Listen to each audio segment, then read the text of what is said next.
Good morning, everyone. This is Don Daniel, founder of P.I.L.L Method International, and today we are partnering with Women in Business.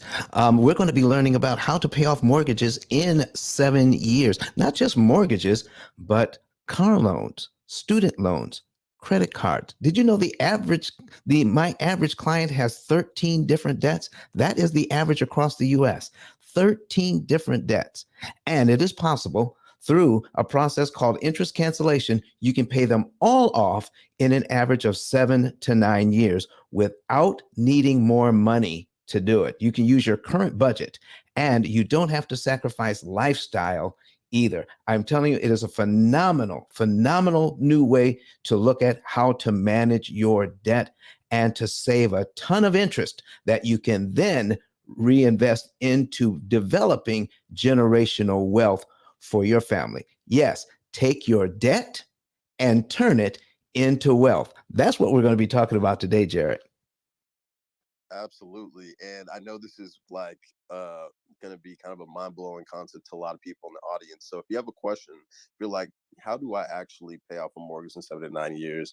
How do I deal with the high interest rates right now? And is it possible to do the same thing now? Come on stage, ask a question. We love the dialogue.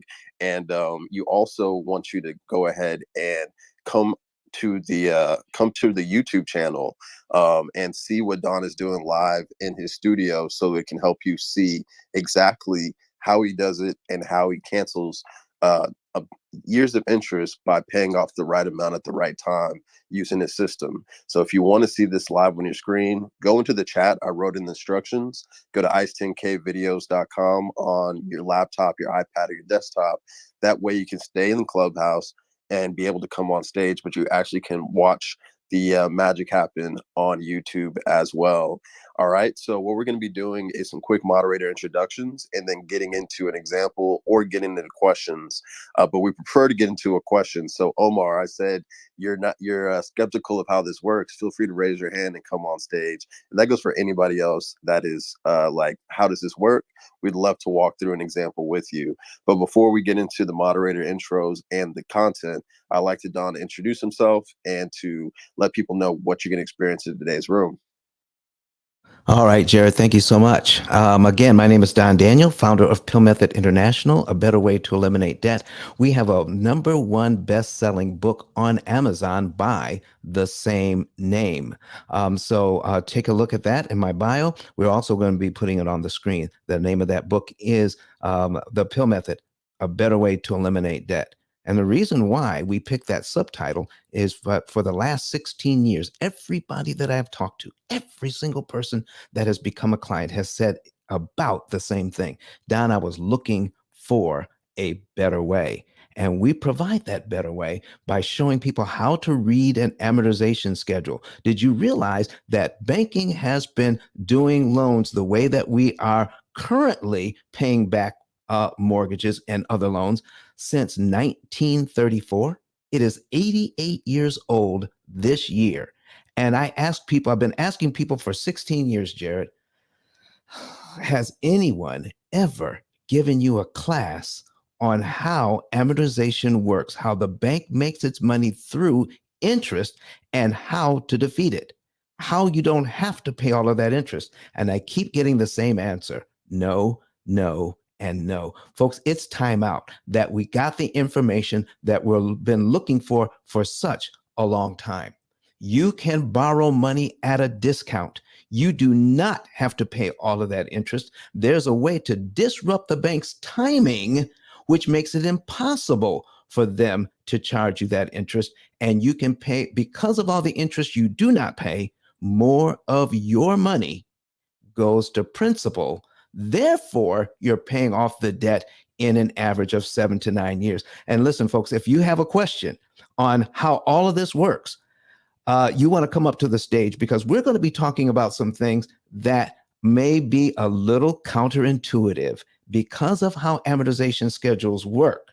Do you realize it is the exact wrong thing to put a large down payment on a house or a car? Never do it. Never pay cash for a house or a car. Cash is not king in this society. It is a wise use of somebody else's money. Did you realize that the interest rates, as they are going up now, if you can afford the payment, it is much easier to save money and to pay off the loan easier and faster and cheaper at the higher interest rate than at the lower ones we've just experienced. 5% loan now, 2.9% a few weeks ago. It is actually easier to pay off the loan cheaper and faster at 5% if you can afford the payment. I'm telling you, we're going to get into a lot of things. All you have to do is come up, ask your questions. We will put the proof on the screen. You know what? You know what they say, Jared? People lie, but numbers, they don't lie. I'm excited to get into this today. Absolutely, absolutely. So feel free to raise your hand, come on stage, and we're going to go through some quick moderator introductions. And then, if there is no questions, Don is going to throw an example on the screen. So, Don, go ahead and get that prepared in the case that there are no questions. But even if you can't come on stage because you're at work or you're getting the kids ready, feel free to put questions into the chat as well. We'll monitor that and we'll go ahead and answer them in the room. So, my name is Jared Albritton. I do a ton of rooms around tech, metaverse, NFTs, crypto, and also support rooms that bring generational wealth opportunities. And I'm a leader in the Women in Business Club. So definitely check out the replays in my room. And also check this out. We do this rooms typically Monday, Wednesday, Friday, 8 a.m. Eastern time, and Sundays at 9:30 a.m. Eastern time in the Pill Method Club or in other partner clubs like Women in Business. 10K Cards, you're up next. All right, 10K Cards. And we're in the building, Jeff. First of all, super good morning, happy Monday, happy Mother's Day to all the mothers in the building. And usually we're here to support Don. I believe in exactly what he's doing. And if you want to grow family, you want to grow wealth, you have to find ways to put the money together. And getting rid of all these extra payments is one of the best ways to do so. So with that said, pass my back over to you, Jared. Good morning, everyone. My name is Kenyatta. You can find me at Kenyatta at 10K.com. And I am here to help you create generational wealth by helping you find a property, finance that property, cancel the interest on that property so we can get you in yet another property. So check in with me. I would love to assist. All right, and Safo is on the phone, but she's an amazing entrepreneur representing Ghana. If you want to open up your hallway to another part of the world, you definitely want to make sure you're following with Safoa. So with that being said, let's go ahead and get into it. One thing that I would love for everybody to do as a favor to the room is I would love for this room to be seen by as many people in the hallway as possible. So we got 27 people here. I see there's 2 people that have shared so far, so I'd love for you to follow my direction. So what I'm doing right now is I'm clicking that icon between the chat and the scissors. That's that little box with the arrow. I saw it go from 2 to 3. Thank you, whoever did that. I'm going to click that, click share on Clubhouse. I'm going to throw some gems because that's what we're about to drop. Click share, and now that 3 turns into a 4. If everybody can follow my lead and go ahead and follow that action, let's share this room in the hallway. Don could be really charging for this information, but what we're going to be doing is giving it out for free to the Women in Business Club. And the only thing we ask in return is if you could just give us a share. We would really appreciate it. All right, cool. So we're going to go ahead and get into an example. So Don, let us know what you want to get into first. But again, this room is extremely interactive. We do this for 2 hours. It goes by really fast. Would love for somebody to come up and ask a question so that you could get some value for yourself, and then everybody else in the audience can get value with you. With that being said, Don, which example would you like to go with first? Well, right now, we're just going to put some case studies on the screen, some things that we've done for clients in the past, and just to see how some of this works. We've taken the names off, but I need you to show what happens with some of these loans. Now, this particular loan is at 3.625%. Now, in the first 3 months that this client was on this loan before they called us, all right, this is where they were at 3.625%. And let me see here. They're borrowing what? $322,000. $322,000. So in the first 3 months, they paid this loan down by $1,250. $1,250.68. Take a look at this, folks. They had to pay $2,442.65 in interest to do that. You see, part of the problem with paying these loans is because we are not paying attention to the interest cost. We've got what we feel is a good rate, but we're not looking at how much money is going to principal and how much money is going to interest, and we're not adding it up. Our program makes sure that we're adding up how much interest we're paying so that we can do something about it. So in this case, in the first 3 months, and these folks they're not struggling. This is their mortgage payment, and they're very happy to make it.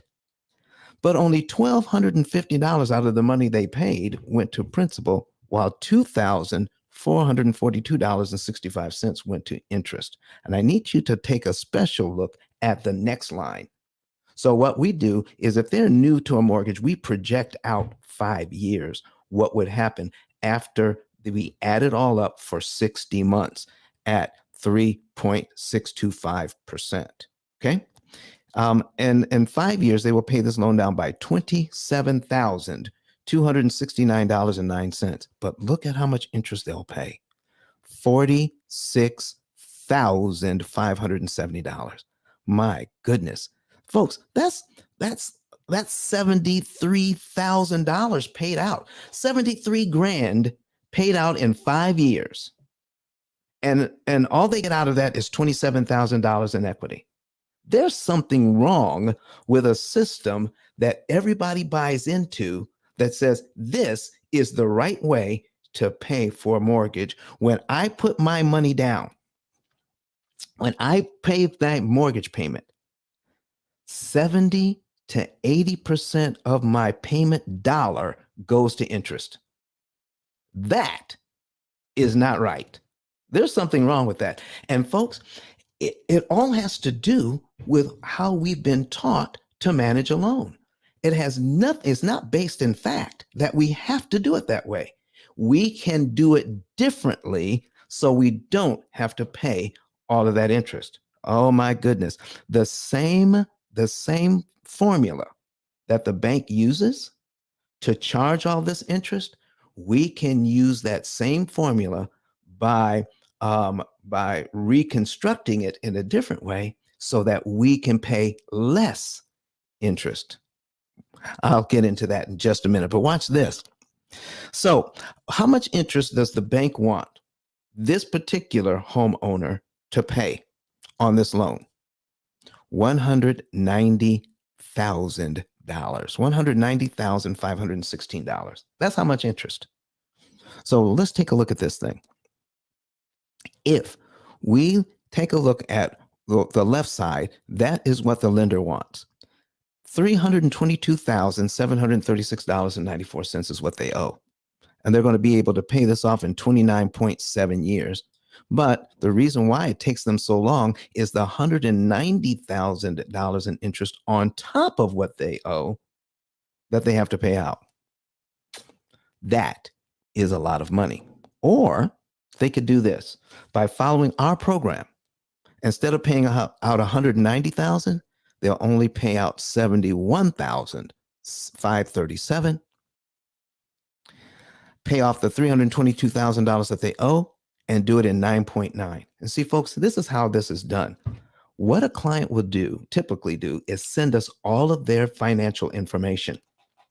And based on the budget that they already have, I'm not saying you go out and sell pizzas at night or try to come up with more money. Give us the budget that you already have. We'll show you how to work the budget that you already have so that you can cut your interest costs by that 75% and pay off your loans in an average of 7 to 9 years. All of them, not just the mortgage, everything. This is how it works. Now, what are we going to do with $125,474 in interest that this family will not pay? What if we took that money and then talked to them about investing that money for themselves and building up a family bank where in the next 20 years or so, turn that into over $500,000. See, folks, it's not the amount of money, extra money that you're paying in interest, that's the real problem. The real problem is this: when you pay out all of that extra money, that money can't possibly make money for you. That's called an opportunity cost. So we can give the bank that $125,000, or we can save it, purchase the same asset for a lot less money, and then take the 125,000 that the bank was looking for in interest payments. We can take that money and then invest it into your family. Wouldn't that be better? Isn't that a better way of looking at it? Oh, I listen. I'm just hoping somebody comes to the stage and asks me a question. How in the world can I do that? I would love to be able to answer that today. Hey Dom, I think we got it. Your wish came true. Mitch, thank you so much for coming to the stage. We'll love to see what kind of question you have and how we can help. Hey, good morning, everyone. Hey, I appreciate the time. Hey, uh, Mr. Don, I do have a question. I get the concept and it totally makes sense. Yes, sir. So, in terms of an investor that is trying to acquire more properties, if I use that cash flow, right, that I'm getting every month or from reserves to pay down the mortgage, how would I be if I, and this scenario is I'm trying to scale as quickly as possible. So if I deplete my entire reserves to pay down the mortgage, how would I be able to use this strategy, essentially trying to do two things at once, which is acquire more properties while at the same time paying down, essentially interest? I don't even know if those two go together, but I do get the concept. Yes, if you have a single family home and you're fine, and you reach a point where you don't want to grow anymore, I get it, paying down the mortgage, and that totally makes sense. But in this scenario, if you're an investor trying to scale but still trying to not pay too much interest, how can you utilize both to be able to essentially get to the scalability that you need to get to? That's the question. That's a very good question. Let's start here. If there was a way to save money and interest and not use a single dime of the money that you had earmarked for investing, would that be okay? Yeah. All right, let's go over that. Can you see our example on the screen today? Sorry, I can't. I'm in the car. Sorry. All right, well, I'll try to explain it to you the best I can, but then you can catch it on a replay. How's that? Perfect. All right, great. So I'm putting in some things here. So I'm setting this thing up. But Jared, while I'm getting it set up to answer this question, let's invite some folks into our YouTube channel so that they can see this example. Yes, yes. So if you check in the chat, I wrote this example, wrote the instructions down, but I'll go ahead and say it, verbally as well. You just go to your iPad, if you have a desktop or a laptop nearby, open it up, type in ice10kvideos.com. That'll take you to Don's YouTube channel. You're going to want to choose the panel that says live. They'll have a little red button flashing that says live. Choose that one. It'll take you into the studio that Don is in right this second, and he's pulling up the amortization schedule and the calculator to break down how the method works. So again, ice10kvideos.com. You'll be in the YouTube channel and you'll be able to see this live on the screen. If you'd like to see these instructions written down, just go into the chat, and I just wrote that down as well. So yeah, look forward to seeing the YouTube channel. And also when you get in there, make sure you subscribe. And then after the room, check out some of the replays of previous rooms. All right, Don, back to you. All right, Mitch, listen, if you can help me out here, I work much better if I can go back and forth and talk with somebody instead of me just doing a monologue. Is that okay, Mitch? And Mitch, if you want, you can just keep your mic unmuted so you don't have to keep on unmuting and muting it if that works. But yeah, Mitch, you there? If you're there, we can't hear you speaking. Yeah, I'm sorry, Mitch. Listen, this I can work with somebody if they're going to work with us. They have to be present. I'm not just going to go through the example because I want to make sure I'm talking about what you want to talk about. So I need to ask you some questions. So if you're busy, I get it. But are you here with us?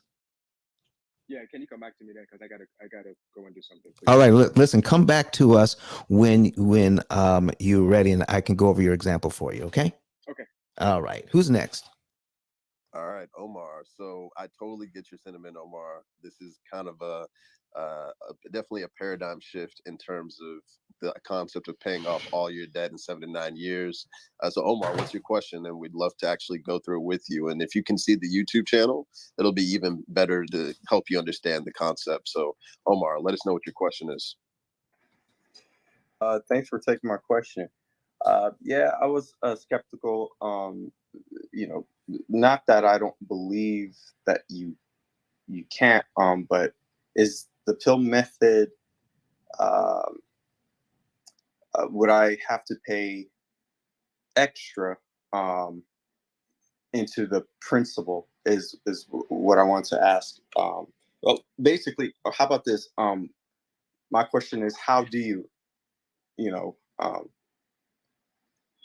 pay down the interest rate as you wanted me to ask. How do you do it? Because my question is it simply just adding more to principal or what?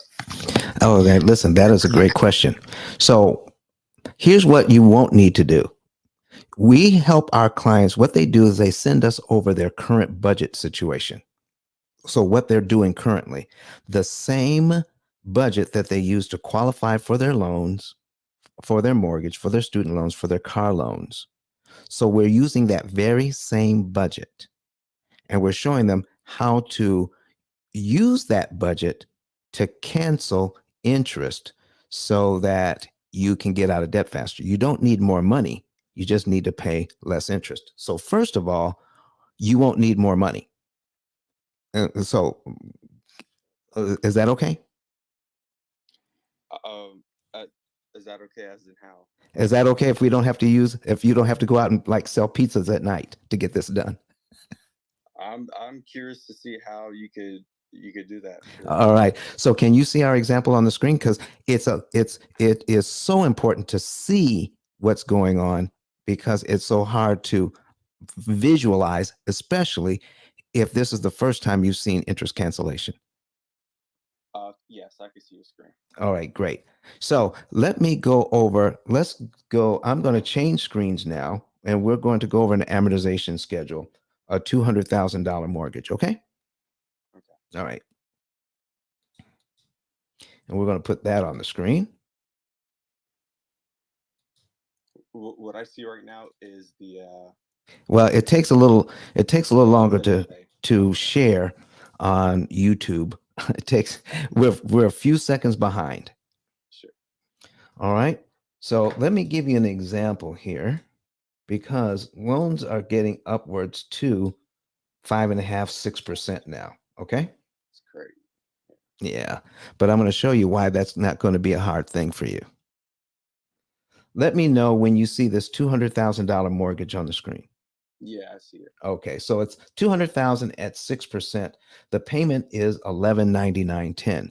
That is the principal and interest payment. Number one, folks, I need people to realize that when you're looking at these loans and you see 6%, don't let that scare you out of getting the loan. I'm going to show you how that's going to put you in a better position if you can afford the payment. So first of all, sir, when we take a look at the loans, what we take a look at, we'll pay attention to the interest rate and we may pay attention to the overall amount of interest that we may have to pay over 30 years. Number one, you don't have to pay all that interest. Number two, you don't have to keep the loan for 30 years. Yeah. So don't let that scare you. All right. But we also need to know that when we see amortization, it does crazy things to the loan. So in this case, we see here that the total interest paid on this loan is how much money? Total interest I see is Okay. 231,676. Total interest is 231,000 on a $200,000 loan. Sir, in any way, shape, or form, can you manipulate 6% to do that? Is this number 6% of the $200,000 that we borrowed? No, No. I think so. No. It's actually 115.838%. First of all, when people ask me, Don, how do you do that? The first question I am asking is, how does the bank do that? How do they get 6% from 200,000 but turn it into 231,000 that we're going to pay? That's the first question we need to ask. Is that necessary? How's that? Because look, is this fair? No, I could see. So if the interest is 6%, Yeah, that is yeah, I could see that how it's misleading. exactly. It's misleading. So the way that this thing works out, for the bank to continue to do this. Now, I'm a fan of the bank. I use their money all the time. I love using their money. Okay, because once you learn how to read this thing, you can get it at a discount. You just need to know how to read it. But the reason why it makes so much money is because of the formula they chose to use back in 1934. That's it. But it has a weakness in it. You can never know how they do it. Do you know I have yet to find a loan officer who works for a bank or mortgage company that bank or mortgage company actually taught their lenders, their loan officers how to read and understand an amortization schedule. They don't teach them because they need to keep that information to themselves, because once the information is out, you'll see how easy it is not to pay all that interest. Now, I'm not telling you how my program works just yet. We're just going to go over how the bank makes their money and how to understand it better. Can we do that? Yeah. All right. So in the very first payment of $11.99.10, how much money goes to principal? I don't see it. Let me see. 200. Yeah, about $199.10. And how much goes to interest? 1,000. $1,000. Now that can't be fair. Yeah. So if we paid our payment this month, only $199 out of our payment would go to paying down the loan. So we're left with a principal balance of $199,800.90. Are you looking at column number 1, the principal column? This is how we're paying back this loan. Out of our $1,200, look at the principal payment. Yeah. In the first year. This, in the interest column, this is rent on our money. And banks, listen, they make their money by renting money for as long as they can, for as much as they can. And all we need to know is how to read this thing, not to pay that. So let's say we make our first payment this month. And I tell you to take a look at this schedule and say, what would be the principal payment for next month? How much is it? Principal payment is $200.10. $200.10. So based on what you know to be true, do I have to wait till next month to give the bank that $200.10? No. Could I give it to them this month if I had the money? Yeah. If I did you realize all of that money goes to principal? Yes. And we're paid down to line 2 on our schedule in just 1 month, because we've got to give them the $199.10 and the $200.10. So we're paid down to line 2 already. Mm-hmm. All right. Does that make sense? Yeah. So our next mortgage payment for next month is actually now on what line of the schedule? On the third one. Exactly. This is our new payment for next month, $201.10 and $9.98. Okay. So Omar, we just got rid of line 2 on this schedule for only $200.10, didn't we? Mm-hmm. Did you know your mortgage worked like that? Well, yeah, the eventually it um breaks even. I think maybe somewhere along the line, and you'll start. I guess towards the end of your mortgage, you start paying more principal and less interest, Yep. right? Every single month, you pay more principal and less interest every single month. So your payment stays the same, just the configuration changes. Yeah. Okay. So now, if we gave this money to the bank early, the $200.10, and we're on line 3 for next month, what happened to the $999 in interest on line 2? What happened to that? Um, it decreased, yeah. Yeah, a lot of people, yeah, it decreased. It decreased to 0. You never have to pay it. By giving the bank that $200.10 early, you just saved yourself $999 in interest you never have to pay. Well, so when you say early, that means Right now, we're just learning how the bank makes its money. I am not that's right. teaching how my Okay. program works. Well, oh yeah. Okay, that's fine. Okay, that's perfect. Yeah, it's yeah, that's standard. Yeah, I know how that works. Okay. So for us to understand, we have to understand what they're doing before we can come up with a program, correct? Yeah. All right. All right. So if we make this payment this month, all right, and we give the bank $200.10 early, then we don't have to pay that $999. Yep. So we're giving the bank their money. We just need to figure out how we can give them their money and in a way that they can't charge us interest, correct? Yeah. So what if we did this? Let's make our payment this month.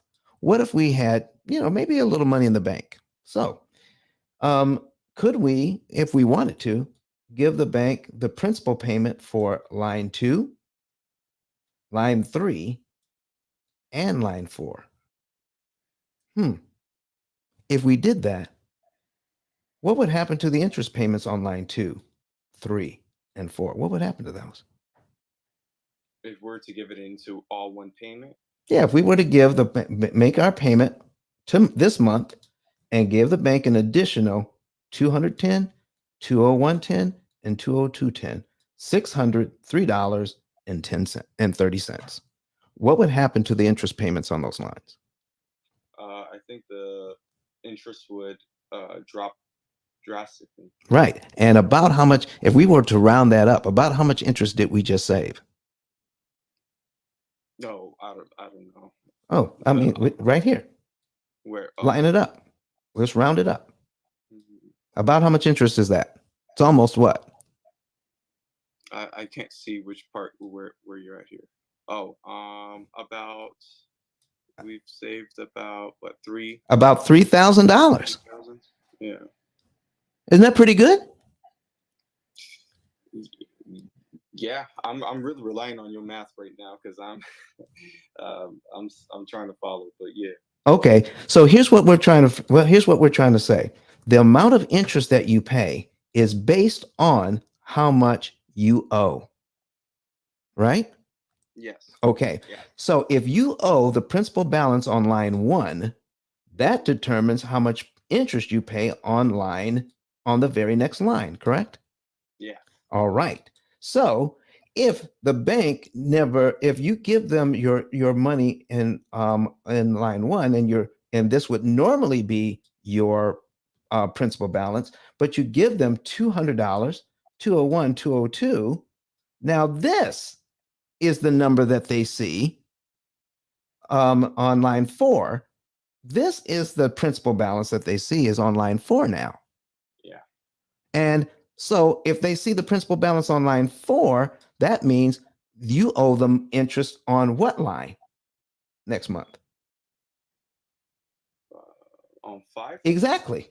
Yeah. So now you owe this. So you skipped line 2, 3, and 4. Yeah. Does that make sense now? Yeah. So if that is what's going on, then we need to know how we can structure our money so that we can give the bank back their money in a way that it doesn't impede our budget. Okay, so let me give you a quick example of how that could happen. If, let's just say, when you pay all of your bills, okay, we in our budget, we put in our budget how much money we want to spend on our family to have some fun and to create memories. Okay, that's number one on the budget. How's that sound? That's okay. Yeah, that's good. Okay, and number two would be how much money do we want to put away for savings, for college, and for retirement. So savings would be next. Then number three, we need to pay at least the minimum payments on the money we owe on the debt. We need to at least make the minimum payments, correct? Yeah, I'll probably prioritize that and then the others, but yeah. All right. But I'm just saying, I'm just giving you three categories. For sure. Okay. The fourth category is I got to pay the rest of the bills. Electricity, make sure I got water, make sure I got some food, gasoline, insurances, all the rest of the monthly bills, cell phones, and all of that, correct? Yeah. So if I can take care of all of that, that's everything in my budget, isn't it? Yeah. Okay. So then it'd be easier to figure out how much money would be left over. Yeah. And most people just keep on spending and instead of doing a budget and figuring out how much money could be left over. Yep. Well, let's just say, that my average family here, some of them have between $1,000 and $1,500 left over at the end of the month. Could they put that in their savings account? Yes, they can. Okay. So after 2 or 3 months or so, would they have a pretty good sizable chunk in their savings account because they've got their regular retirement savings, they paid all of their bills, they're even going out and having some fun and creating memories for their family. Without a doubt, yeah. Without a doubt. So now we're building up a savings account as well of discretionary funds. So yeah. Is it possible based on that we could have, $2,000 or $3,000 in a savings account? Yeah. Making 0.1% interest. Yeah. Right. Yeah, for sure. So now let me take a look. Can you see column 3 and column 4, cumulative principal and cumulative interest? Yeah. Based on what we just learned, if we make our payment the way banks want us to for 12 months, we will pay this loan down by $2,456 and a penny. You've seen that? Yeah. And in column 4, in 12 months, how much interest will the bank want us to pay? The interest, 11,933. How ridiculous is that? Yeah. All right. Yeah, it's bullshit. Yeah. Yeah. So here's my question. We know we got to give the bank the 245601 because that's what we borrowed. Yeah. My next question is this. Do I have to give it to them in 12 monthly installments? No, you don't. What if I had a little money in the bank that we just talked about after I paid all the bills and had some fun? What if I had... You could drop it. What? I could drop that on the mortgage at one time? If those savings yeah. that you have, you could drop it at one time, yeah. And I'd be paid down to line 12 in 1 month? Yeah. What would happen to all the interest payments between line 2 and line 12? It'll drop. Yes. So I would pay this loan down to the exact same spot, right? Yeah. With money out of the savings account, and I don't have to pay $11,933.19 in interest, do I? I would only pay the interest on line 1, $1,000 instead of $12,000. By giving the bank exactly what I would have given them anyway, but I chose the timing out of money I keep in savings after all my other stuff is paid. Does it begin to make sense now? Yes. See, what happens, Omar, is that we all knew that we could pay early on a loan. What we didn't know is what happens when we do. If you knew that $200 could save you about $1,000 in interest, wouldn't that make all the difference in the world to you? For sure. Well, what if you didn't have 200? What if you only had $100? Wouldn't that save you about $500 in interest? I suppose, yeah. Yeah, because we've given them half the money, it would save half the interest. What if we split that $100 in half again? $50. And we split the 500 in half. $50 would save us $250. Even $50 added to this mortgage would save us $250 in interest. Still pretty good. Yeah. Well, and listen, I don't have 50. I only have 25. That saves me $125 in interest I never have to pay. So if we look at how our money saves us interest instead of how it brings down the balance, we would not get discouraged. Because I'm telling you, from 200,000, if we take a look at this principal balance on line 12, it only goes down to 197,543.99. But we chose how to give the bank the 2456. Let's give it to them all at once. Let's save nearly $12,000 in interest when we do it. So if we gave them all of this money at once, the 2456, we're down to line 12 this month.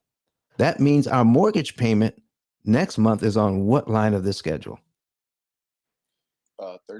If we do it on 12, it'll be on 13. Right? Exactly. So our number 2 payment is now on line 13 of the schedule, not number 2 up here. This is where the bank wants you. Yeah. Do you see now how we can save money and time by focusing on how we save interest? Yeah, and you still owe the same amount of interest on line 2. Yeah. So now we're getting deeper into this thing. So if we make our mortgage payment the way the bank wants us to, do you know that it takes about 17 or 18 years to pay off half this loan?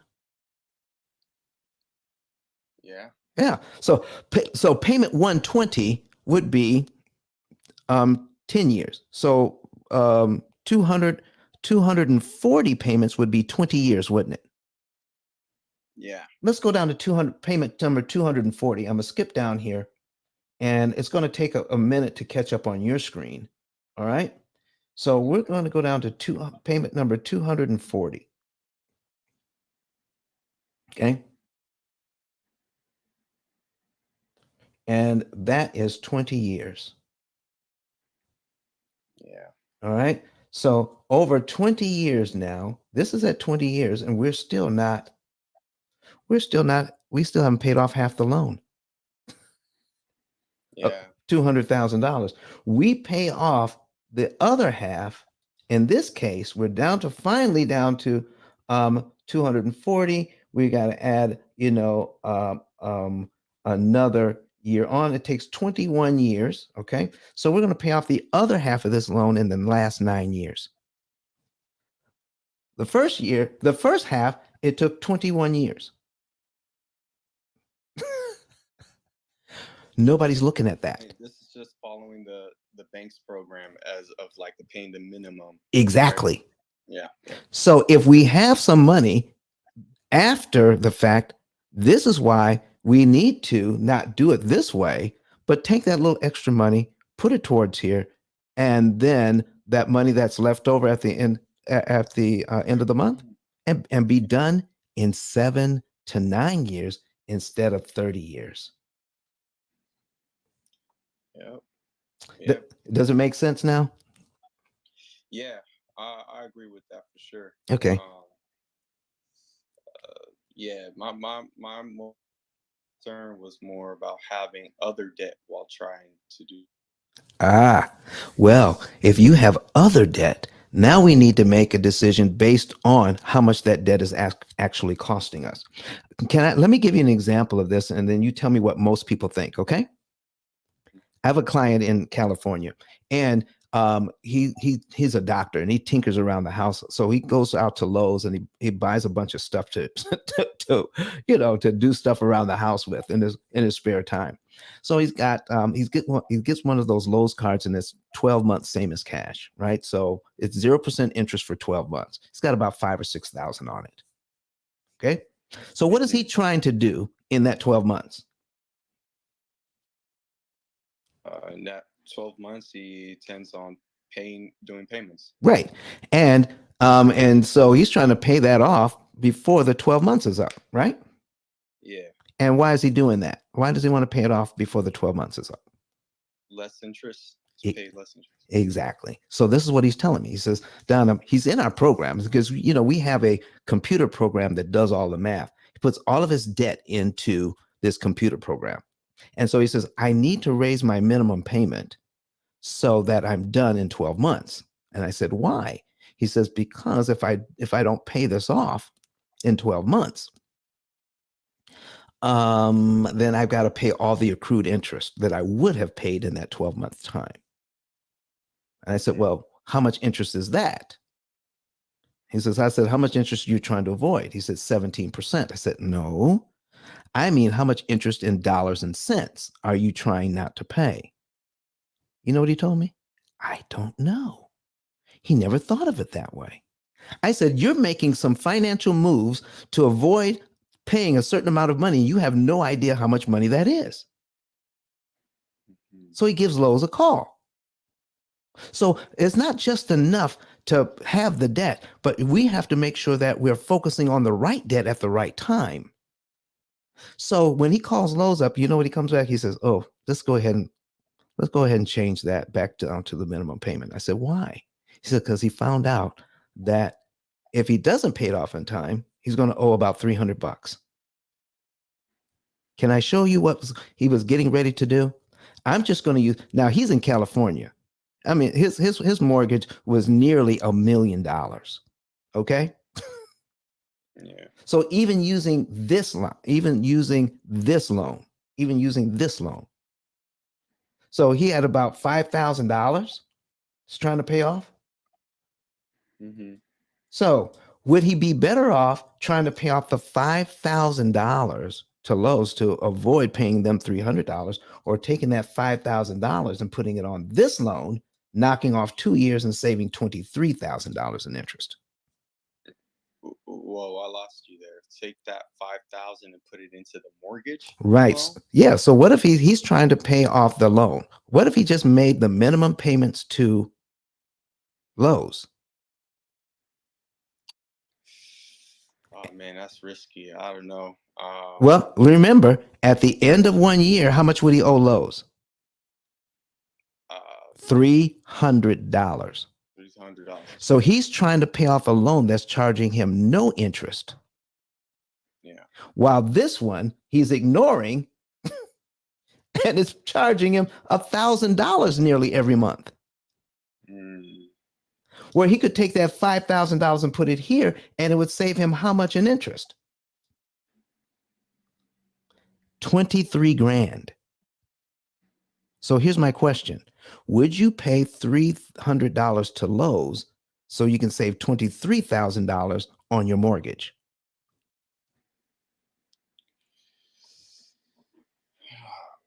Man,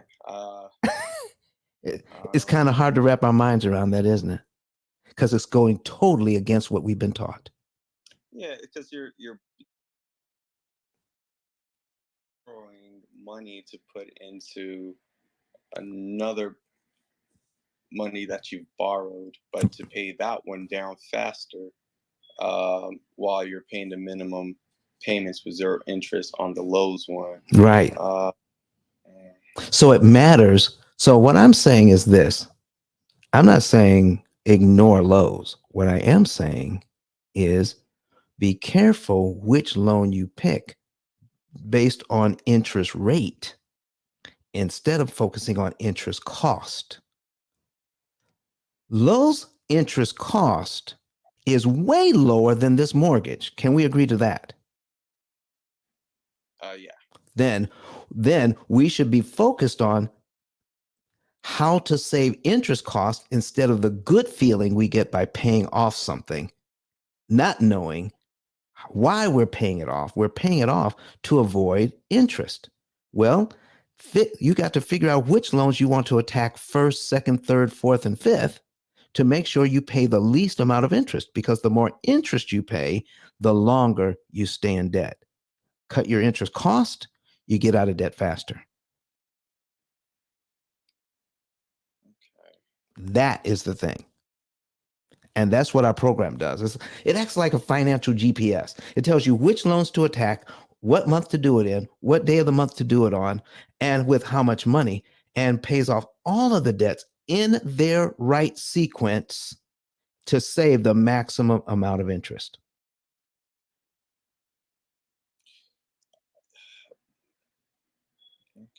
Question. Why don't you just, instead of that loan, Yeah. why won't they, instead of putting that borrowed money into the mortgage, Yeah. I mean, why don't they just save their own money and drop it into the mortgage? Here's the thing. He's not doing it for that. He was doing exactly that. He's a doctor. He could have bought everything cash. Yeah. Okay. But he said, if I can get it at 12 months for free, why not? I can use my money for something else. Yeah. Kind of different, isn't it? Yeah, but then I could see that as like, all right, I can use that money for other things, Yeah. but at the same time, you're still at the hands of the banks. You still kind of always shackled to the banks until, I guess what's priority to me. Yeah. I guess that matters. I guess what matters to me is just being at peace to knowing that, I don't have to, I would want the mortgage to be the only debt I have, so I could just knock it out. Right. I understand totally. But here's the thing. If by doing that, you end up spending, you're feeling good about your accomplishments and knocking out all these other loans, correct? But what if you found out by doing it that way, you're out of debt, but you paid an extra $30,000 to $50,000 in interest you did not need to pay?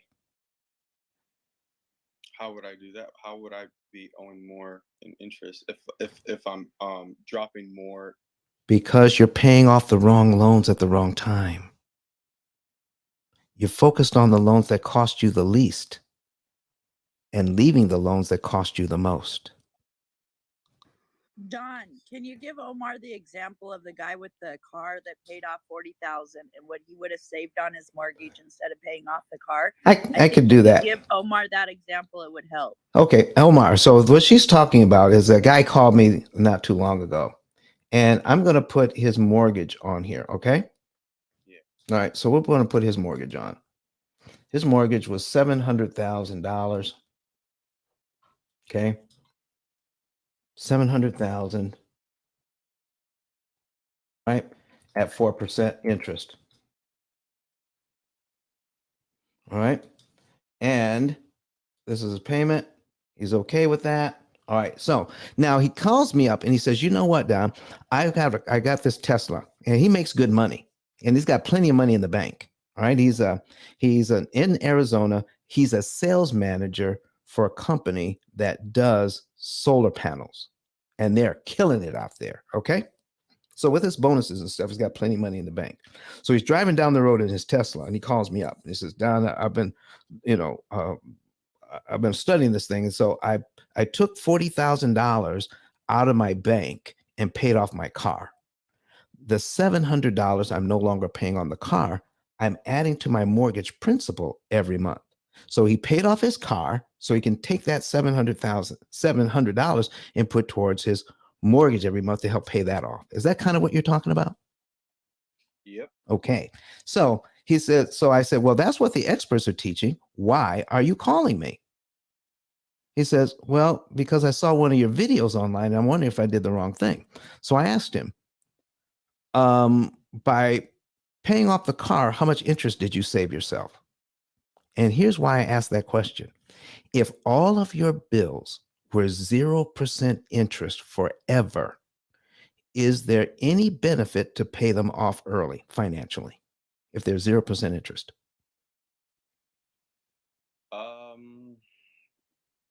No, not really. Okay. Well, let's do one question at a time. Okay. So there's no financial benefit to pay them off early because the problem is not the money that you borrowed. The problem is the interest on the money that you borrowed. So shouldn't we be managing the interest cost? Because that's the real problem. The interest cost for the Any loan. Yeah, of course. Okay. So he pays that off. So he says, well, he says, I don't know how much interest I saved. So I said, let's figure this out. Okay. You took $40,000 out of the bank. You paid off this car. Let's see how much interest you saved. He saved a whopping $7,700 in interest by the time we figured that out. Okay. But are you seeing my screen right now? The $700,000 loan? I'm scrolling down to if he had put the $40,000 on his mortgage. Wait till it. I'm actually watching it on my other screen here. Right. And I've got it highlighted right there. Okay. Put 40,000 down. He knocks off over 3 years and saves how much in interest? I forgot which column that is. I'm looking at, I'm highlighting it. Oh, okay. 40,000. Yeah, 40,700.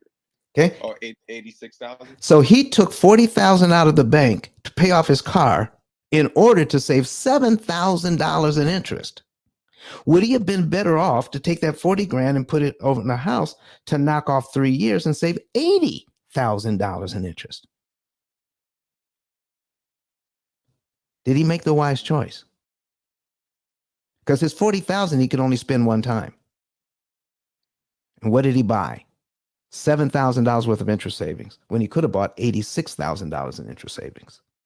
And I'm sorry, is that 40,786 also borrowed money, or is that his cash? This is his mortgage. That's okay. He could, if he had put $40,000 on his mortgage, he would have knocked off. This is 36 months here. 36, 37, 38, 39. Okay. 38 months. He would have knocked off his mortgage if he had put the money there instead. He took 40 grand and paid off his car. What if he had kept his car payment and put the 40 grand on the mortgage and knocked off 3 years and saved 80 grand in interest? By paying off his car the way he did, he's going to be in debt longer because he's going to pay more interest. Yep. Does that make sense now? Yeah, I see that. There you go. So we have to choose correctly which loans to attack and when. So it keeps us from paying extra interest we don't need to pay. So he got the good feeling of paying off his car, but he uses 40 grand just to save $7,000. Okay. Yeah. When he could have used his 40 grand to save 80 grand. He's got to make a whole new 40 grand to do the same thing now. Yeah. So that money's gone. Paid off the car. That's what we're talking about. Does it make sense now? Yes, it does. You have, so if you have a certain amount of money, use the money that you have in a way that is going to save you the most amount of interest every time you use it, and you're out of debt faster. So if I can pay off all of this debt in 7 to 9 years instead of 30 years to never, using my current budget by being strategic, should I do that? Well, you're not really out of debt. You're just No. Out of debt. You're out of interest. No, you're out of debt. I paid off my mortgage, student loans, credit cards, car loans, and everything is at zero in 7 to 9 years. I see, because you're doing the minimum payments for the other one while you are at 0%. Yeah. So you're killing things at the right time in the right way to save the most amount of interest. Yeah. So that's if you considering no events or emergencies or situations happen that interrupt your regular daily income flow. Oh, no. We're taking into account. You're taking into that account because whatever you have left over is what you use. So what if this month you had, your hot water heater blew up and you had to buy 2 new tires. You don't have $1,200. You only have $300 left over now. Put that 300 in the bank and use that. Optimize what you have.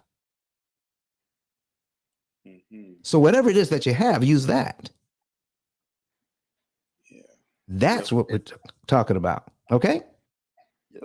And what's good news with Don's program is the fact that you don't actually have to figure this out on your own. He has a technology. It's a financial technology which inputs all of your student loans, your car loans, your mortgages, and credit card debt, and it calculates exactly when to pay off the right amount at the right time for all of your debt. And it's a lifetime program. So you don't actually have to go through the exercise of going through this alone. Don's team does it with you. So Don, if somebody wanted to work with your team to say, here's all my information, how do I pay this off in 7 to 9 years? What would they do? And actually put the savings and earnings report at the top just to make it simple, one click for them to get there. Well, listen, what they would do is just go ahead and click. You would go to, if you're online, you would go to ice10k.com. Or if you're on Clubhouse, you would click that link, and it would take you straight to our program where you would put in your financial information. Just click the link, follow the directions, put in your financial information, and we will tell you the month, day, and year you will be debt free, and how much interest you could save. So I'm also going to put on the screen here, Jarrett, the opportunity cost calculator that does all the math. So we're putting that on the screen as well. Absolutely. So that being said, I know this is kind of a paradigm shift. This is something that they never teach you because the banks do not want you to understand interest cost versus interest rate. They want you to think traditionally the way that you've been thinking, because that way has gotten the banks extremely rich. I mean, think about back in the day during slavery. It was illegal for slaves to learn how to read. Why? Because once they understood what was possible, once they understood strategy, once they understood economics, they would not be willing to deal with the status quo. That's why they don't teach your mortgage brokers, your loan officers, your accountants, your financial advisors. The banks do not want you to look at amortization schedules and interest costs in this way, because if you do, you're going to be taking hundreds of thousands of dollars of interest costs that you're spending right now, and you're going to be redirecting it into your investments, your kids' inheritance, other things that make you happy. And that's exactly what the P.I.L.L method does. So make sure we're sharing this room. Thank you to the 14 people that have shared it so far. We have 50 people in the room. I'd love to see that shared number go up to 20, 25, 30. And if you have a question, feel free to come on the stage and ask a question. We can talk about car loans, student loans, credit card debt, refinances, and also the current state of interest rates. So thank you for sharing the room. And also, if you're on YouTube, Facebook, LinkedIn, or Twitter, feel free to write in your questions as well. If you're new to the room and you want to see the examples live on your screen, go to ice10kvideos.com on a browser, laptop, or desktop, and you'll be able to see these examples live on your screen so you can watch how Don cancels interest. So Omar, thank you so much for being interactive and asking your question. And we will go ahead and go to Don's example of the opportunity cost calculator to continue helping people understand how this works. So Don, back to you. Excellent. We have a question online. It's Edison Garcia.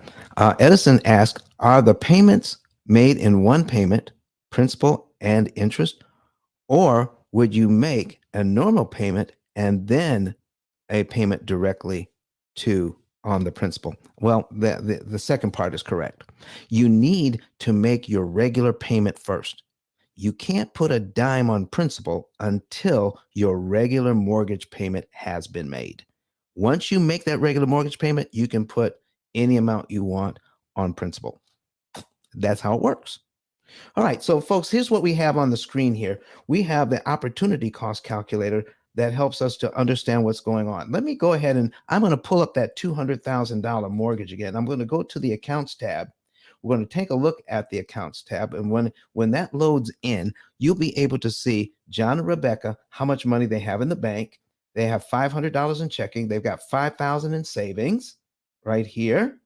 And they have an auto loan for $25,000 at 4%. They have a Visa at 21%, $2,000, and they have a $200,000 mortgage at 6%. Oh my goodness. So let's go up and take a look at when we change the windows here. They have a total amount of principal remaining $227,000. How much interest does the bank want them to pay? So we're going to take a look at interest remaining. Okay.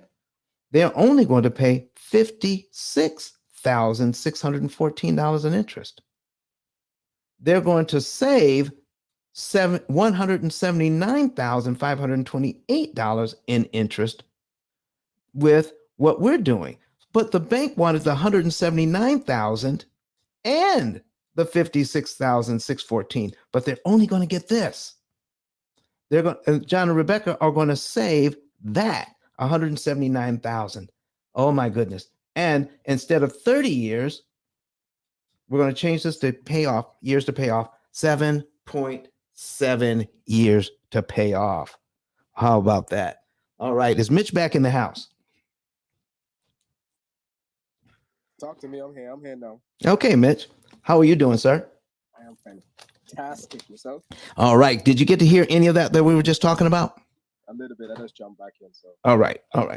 So we were talking about let me go ahead and pull up the example that we were going to do for you. I'm going to put that on the screen.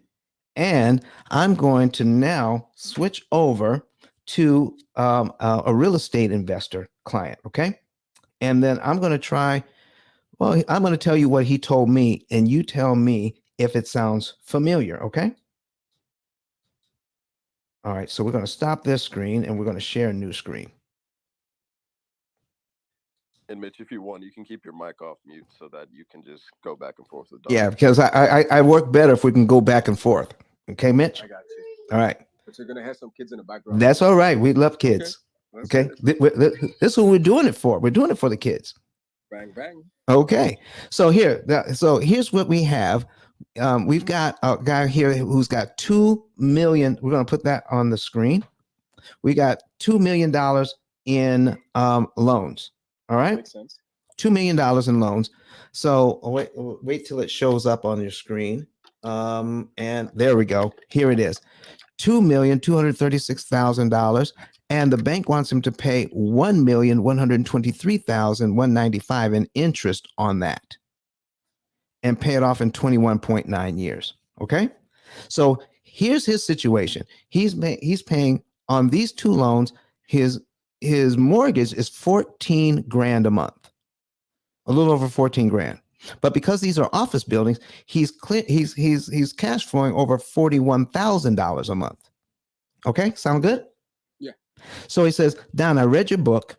I see where you're going, but I want the majority of my money to go towards reinvesting. I don't want a dime of it to go towards paying down these loans. Sound good? Makes sense. So it makes sense. So I said, you don't have to.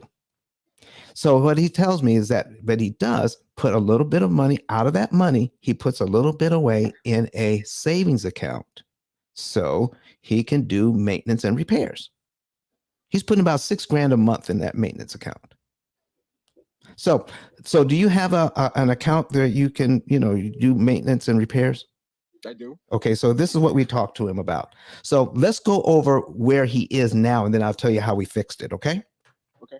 All right, in one of these loans is at 3.25%, 15-year amortization. In 2 months, he's paid it down by $7,000, okay? But it cost him $4,000 in interest to do that.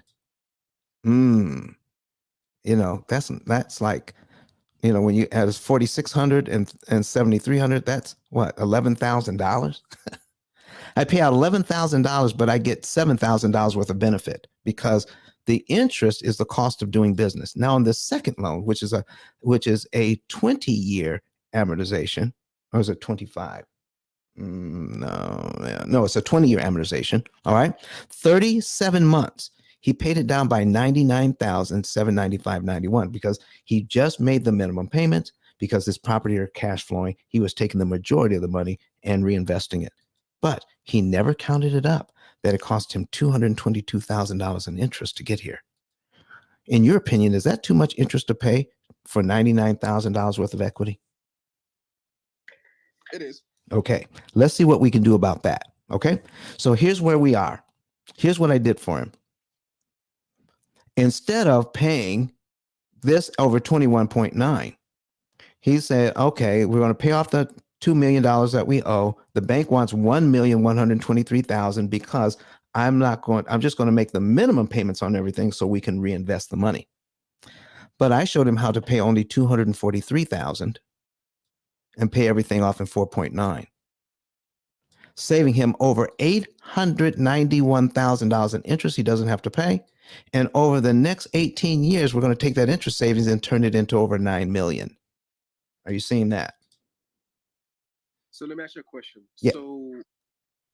So he was able to save, but was he able to? Yeah. Where did the?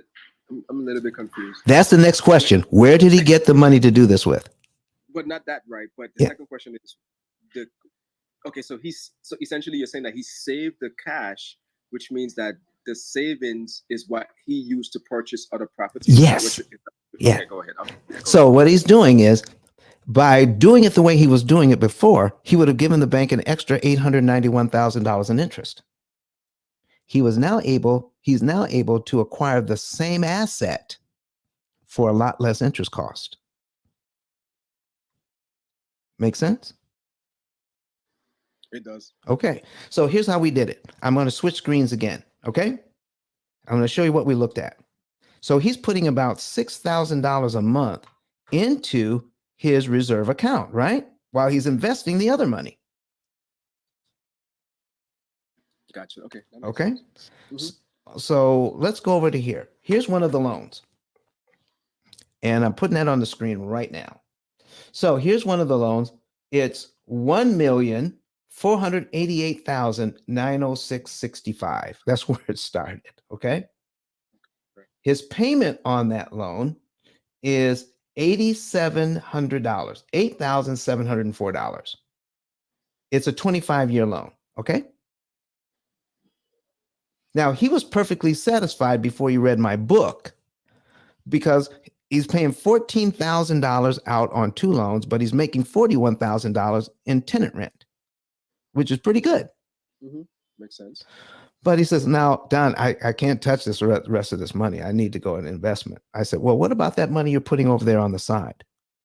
Okay. Now, did you get a chance to hear how we cancel interest by prepaying and how much interest you can save?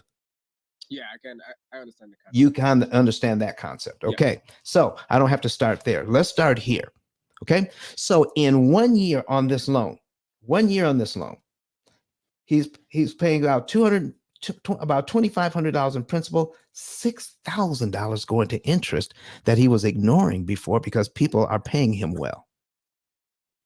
So in the first year, he pays this loan down by $30,699.86, right? And $73,000 in interest. Can you see my example? No. Okay. So here's what's going on. In the first year, $30,699 is paid down in principal by making the minimum payment, but he's paying $73,000 in interest. So here's my question to you. I've got a great investment for you. Just give me $103,000 for 1 year. And I guarantee you, at the end of that 1 year, I will return to you only $30,000 out of your $103,000. That's all you're going to get back. Do you want to invest with me? Absolutely not. Okay, well, that's exactly what this guy was doing. In the first year, $30,000 went to principal, $73,000 went to interest. That's over $103,000 paid out. So he can get $30,000 in equity. Is that too much money? That's exactly what he's doing. So what if he did this? I said, now let me take a look at that reserve account where he has like nearly $100,000 in it, sitting in the bank making 0.1%. I said, could you borrow 30 grand from yourself, apply it to this loan, advance it to the loan, okay? And then pay off 1 year's worth of principal, get paid down to line 12 on your amortization schedule in 1 month, and save yourself $67,000 in interest you never have to pay. He said, never thought about it that way. So he's borrowing 30,000 from himself. Now he's still investing his other monies, correct? I got you. So pause for a second. Sure. So essentially what you're saying is, just want to make sure I understand Yeah. correctly. So he is taking a huge amount of capital that he has in the reserves or the cash flow, whatever. Yep. He's taking that, he's applying it, right, which would then remove about 12 payments, Yep. essentially, of interest. Now, interest that he would have paid would have been more than the amount that he's actually paying one time. Yes. So as a result of that, that's where ideally he'll be able to make more money versus just letting that money sit in the account. Am I understanding that correctly? You are understanding it exactly correctly. So that money sitting in the account wasn't doing him any good. Taking it out and applying it to this mortgage just saved him $67,000. So would he make $67,000 on that 30 grand sitting in the bank? He wouldn't. So one last question. So yeah. Okay. So if he does that, right? Yeah. Is there okay? So I guess the next step, part 2 to this, would be how would he pull that capital out, or he just, or is the goal is essentially the goal is to just leave it and then just keep essentially doing your method of paying it on that specific day that you guys have, and then just using that strategy and not even touching that equity that's being paid off? Oh no, listen, all you real estate investors would kill me if I said that. No, we're getting him to the fact where he can cash out refi years sooner at a much lower interest cost.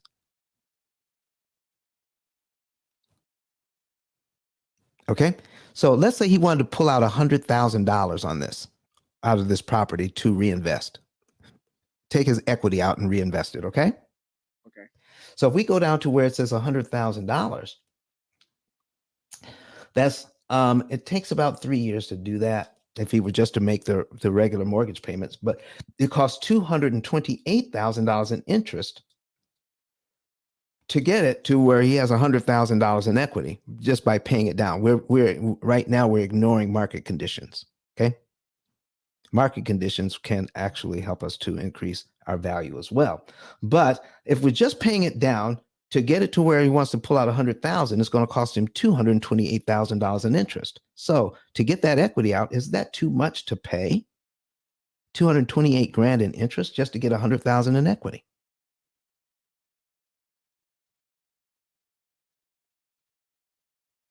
Repeat that step one more time, Don. I got a little bit. All right, one more time. Yeah, one more time.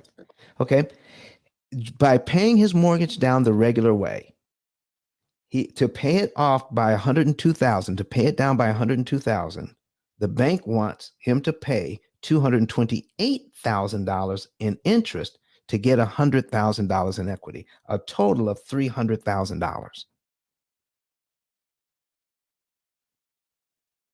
Yeah, it doesn't make sense. I understand the numbers. Okay. So now, to pull that out, the real estate investors are not looking at how much interest they're paying to get that equity. So my goal is to help the real estate investors to start paying attention to the interest we're paying to get that equity. Does that make sense? Yeah, it does. There you go. So if he takes out 30 grand and pays off 30 grand worth of debt in just 1 month, he's a third of the way there. I got you. Okay. And then if he's putting if he's putting 6 grand into that account, it's going to take him how many months to pay himself back? Just under probably four and a half. Probably. There you go. And could he do it again? Take 30 grand out again and do it again? Yeah, he could. And then in 4 or 5 months do it again? That's nearly his $100,000 in what? In about a year at a much lower interest cost, isn't it? Yeah, I got you. Yeah. It's much easier when you can see it. So watch the replay. Yeah, I got you. I highlighted it. But here's what we're doing. We're not using a dime of the money that he's earmarked for reinvesting to do this. He's using cash that's sitting on the side that was normally he was okay with because he had that cash available for repairs and stuff. Well, we're using that money instead. He's investing and doing well. He's saving money in interest. He's doing even better now because he's cutting his interest cost by 75%. By the time I'm done with this loan, okay, he's going to keep pulling out money faster, sooner, at a much lower interest cost. So if it costs me $200,000 to get 100 grand, but doing it this way, I can get it for 50 or 60,000. I can get the same $100,000 available to me for 50 or 60,000 instead of 228,000. Am I farther ahead? I got you. Here's where I get confused, Don. Go ahead. And I keep getting confused on this. Yep. So I understand okay. Let me think about this for a second. Okay. Okay. So. Okay. My only question is, once I take the reserve money and I apply it to the capital, which then reduces, it cuts the I get it. It cuts the interest. How do I pull that? How do I, without am I supposed to do like a cash out refinance or a HELOC? Like, how do I get that equity back out? That's where I get lost at. Cash out refi? Oh, so essentially, you're basically you're paying the loan off a little faster doing a cash out refinance. But my only issue is now the fees associated with that cash out refinance now, which I don't know if, I guess it would have to determine on the interest rate and the cost of that loan. So that's why I get a little bit. Oh, well, let's take a look at the fees. I'm going to pay the fee on the cash out refi regardless, correct? That is true. Yep. So if I do it the regular way that most real estate investors, I'm going to pay $228,000 in interest, then cash out refi. This way, I only pay about $50,000 or $60,000 in interest and then cash out refi. So my fee, I just saved it in interest. I'm more concerned about the fee than the interest I paid during the old system. Does that make sense?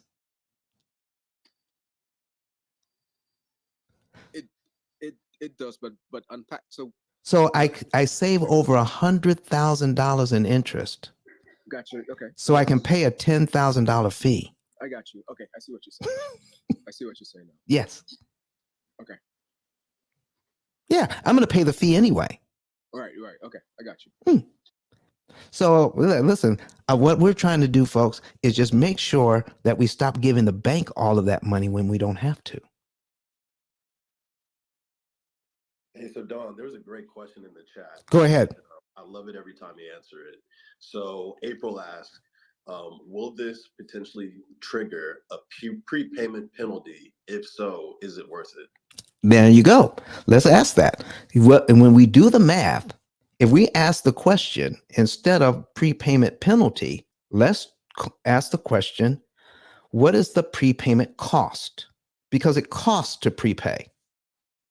So let me get, hey, Mitch, are you still there? Or maybe he's gone. All right. So let's ask this question. If it's going to cost me to prepay, what's going to make it worth the cost? How much interest I could save.